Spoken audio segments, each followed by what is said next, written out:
As I'm learning to become a better cartoonist, I take the time to copy pages from great books. City of Glass is a very small, it's a very slender 140 page volume, and it really stands, I think, as a towering achievement within the world of graphic novels. I want to talk about why I think this book is so amazing, but I want to start by showing you my drawing and to talk a little bit about what I learned in the process of making it. I work on a Wacom tablet, and I start by simply measuring out all the sizes of the panels, and I redraw with a digital pencil. And I want to stress here, as you can see, I'm not rebuilding the various two-point perspectives that Mazzucchelli used. I'm not remaking the characters using fundamental volumes. I am just literally copying the blotches of ink as I see them on the page, starting off very general and then just refining further and further as I go along. I'm really interested in this drawing as a form of study, to see through this process what I'm able to notice about how the artist has built the structure, things they've done with the composition, with pattern, with flow, etc. So my final image is going to look a little fuzzy. I'm going to switch back to looking at some original artwork from the book, because I want to talk a little bit about how Mazzucchelli's drawing feels perfectly calibrated. He has the right amount of detail that describes the complexity of his world without overworking a scene.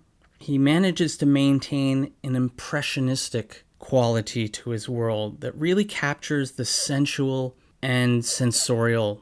And despite how small a lot of his panels are, he allots a generous amount of space to his environments. And this is so important because it's really through their interrelationship with their environments that our characters are really crisply defined. I'm going to return to my panel. So I'm going to start by blocking out this car in the foreground, and I'm also going to block out all of the buildings and the street scene in the background so that we can focus on the middle ground, which to me consists of the main character, Daniel Quinn, and it also consists of these pieces of street furniture, this fire hydrant and this pole. I know this is just a product of the moment and the angle that Mazzucchelli has chosen, but it kind of creates the illusion that Quinn is leading a procession of these characters, these denizens of the urban world. This middle ground also consists of these word balloons. And when we take all of these items together, they really are rotating around and around in a ring, circling in the middle ground of the picture. And this is analogous to what's going on in the character's life. At this point in the story, he has been going around and around in the same routines, just in the moment before his life takes a dramatic turn. The last thought bubble, in fact, confirms this as he's thinking to himself, where exactly am I going? What's really striking to me is just how Mazzucchelli has taken what would otherwise be a really banal scene and infused it with such incredible dynamism, even the sense of chaos of the city. And I think he does this through the way he applies two-point perspective to shape the scene. If I start at the top and I follow along the arm of the stoplight, I notice how the top of the signage on the pole lines up beautifully with these buildings in the background. And then I can follow along the tops of the trees all the way back down the street. It's important to note here that Mazzucchelli is bending the rules of perspective in different places in order to get the composition that he wants. So then from this figure, I then cross the horizon just below shoulder level. And then I can't help but feel this seesawing pattern gets picked up by the contour of the car, at which point I follow the line of the sidewalk back. These zigzagging perspectival lines really serve to imbue the image with a lot of energy. So now let's look at the entire page. I'm going to start by graying out the first part we did in order to focus on the sequence of 3 small panels at the top. And in them, we're moving from action to action. Quinn gets out of bed, he has breakfast, he gets dressed. If we start by examining the point of view, and we place the horizon lines in each of these, we start off with a very high horizon line, maybe right outside of the panel, as though we're on the ceiling, looking down on him. In the second one, it's as though we're standing while he's sitting. The horizon line just goes a little bit above his head. And in the third, judging by the angle of his eyes and his mouth, I would say it cuts somewhere right around his nose, as though we're just slightly lower. In each of these, we're steadily getting closer to him and into a more intimate position. So we have 3 different spaces, 3 different moments, 3 different points of view, and yet they seamlessly all work together. There's a number of reasons why that is, and the fact that the subject Quinn is positioned roughly in the center of each is certainly a big one. But there are more interesting things, like, for example, this heavy line that runs along the bottom of the bed, gets picked up by the corner of the table, and then angles toward the tie that then falls down toward the bottom. I think this really effectively sutures the 3 panels together and then actually links up with the race course we've already described in the panel below. So using a variety of techniques, Mazzucchelli is able to move Quinn through all these very different spaces in a very coherent way. So I chose a workman-like spread from within the book because I really wanted to try to understand how Mazzucchelli keeps things interesting when there's really not a lot of action. When we look at the second page here, we can see it's pretty straightforward. Quinn is very small here, but he's moving through more of the city. He finds the address. He's framed in the doorway here. He meets Virginia Stillman, and she takes him to the sitting room, and then he starts to light a cigarette. It's pretty low-key, but I'm immediately struck by the fact this page is even more dense than the first one. So I thought I would continue this exercise of shading in all of the really dense and pattern areas to see what that might reveal about the open spaces on the 2 pages, what we might refer to as negative space. And immediately, this really makes this delightful decision to draw this empty thought balloon jump out for me. It's such a clever way to suggest not that he isn't thinking, but that he just doesn't know what to think. I'm also interested in the way in which the 3 close-up panels seem to connect to one another. It's almost as though Quinn is exchanging glances with Virginia across the 2 pages. But he's also looking down toward the bottom of the page at himself, at which point we then follow his eyes off screen. This creates a real sense of rhythm between the 2 pages. And even though the action is subdued, Mazzucchelli succeeds in creating a sense of urgency and momentum that makes us want to turn the page.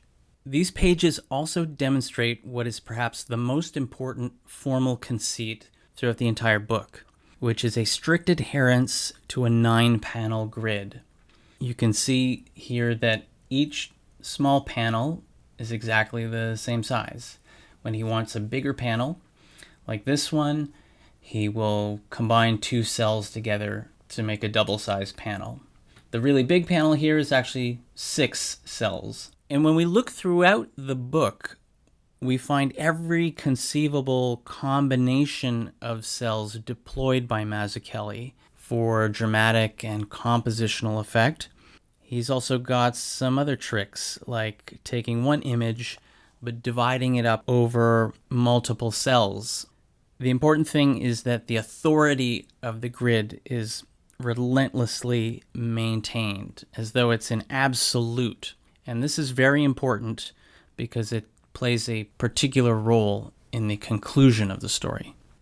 This 2-page spread is the start of what is considered perhaps the most famous scene in the book, and it's largely attributed to the contributions of Paul Karasik. In this part of the book, Quinn is meeting his client, Peter Stillman, and Peter speaks in a very bizarre way. That's because as a young child, he was locked in a dark room for 9 years, and he had no contact with anyone but his father, who never spoke to him and sometimes beat him. The father is a crazed theologian who believed that if a child didn't learn the language of men, the child would eventually emerge speaking the language of Eden, or the pure language of God. Peter eventually escaped, and the father went to jail, but Peter has been, of course, deeply traumatized, and he only learned how to speak much later in life. So his voice and his logic is riddled with strange anomalies. It's indescribably bizarre. So to embody the intensely strange logic of the character, in this scene, we literally enter into the character of Peter Stillman through his voice, but we emerge into a world of pure metaphor. So throughout this scene, we hear Peter's voice, but that voice is emerging from different places. At first, it emerges from a mysterious figure who appears kind of in reverse motion, emerging from a river, like the river Styx. And we follow the voice as it travels, emanating from stranger and stranger places and characters and things. This is a truly surreal and unnerving sequence. And it's also a very deeply inspired investigation of how the pairing of word and image can produce truly unique forms of understanding. It also gets to the heart of one of the book's central themes, which asks us just what is the nature of language itself. I've probably already shown you too much of this sequence, but there are two indelible moments that really jump out. The first is this full-page image in which the 9-panel grid become the bars of a prison. I think we're intended to read this as a metaphor for language itself. Language with its syntax and rules indeed delimits what we can and cannot say. So we can think, for example, about the difficulty translating certain concepts from Chinese to English. It's famously very difficult.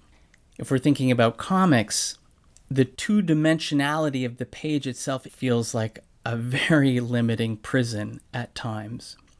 But every language, although feeling like a prison, is simultaneously a kind of game. And within that game, there exist countless combinations and permutations, as embodied in the tic-tac-toe panel here. I think we can go so far as to call this a paradox. Language is both a prison and it's a game. It's both extremely limiting, and yet it is perpetually opening up new possibilities, new moments. And Mazzucchelli and Karasik truly succeed in demonstrating how the panel grid constitutes the fundamental grammar of the language of comics itself. Among many things, City of Glass is an investigation into a particular human trait, which is the determination to find patterns and meaning in the world around us, despite all of the crushing evidence that our lives are shaped by randomness and chance events. Are we part of a divine order and plan? Or are we just monkeys, eating and shitting till we die? Or can we be both? City of Glass is just also one of those books that is both really demanding but also highly rewarding, and it reveals new layers with each subsequent reading. It was considered an unadaptable novel, which makes the achievement of Mazzucchelli and Karasik all the more laudable. But given the themes of the book, I can only believe that it has been fully realized through its translation into a comic. Now, the creators of the book, which also include the legendary Art Spiegelman, who orchestrated the whole thing, are all luminaries of the comics world, to which I'll have to dedicate future segments. Now, I suggest you head on over to Elsa Cartier's channel. If you want to see a real professional either break down and analyze a page of comics, or better yet, to build one up from scratch, you have to check it out. It's amazing. And I do hope I get to see you again.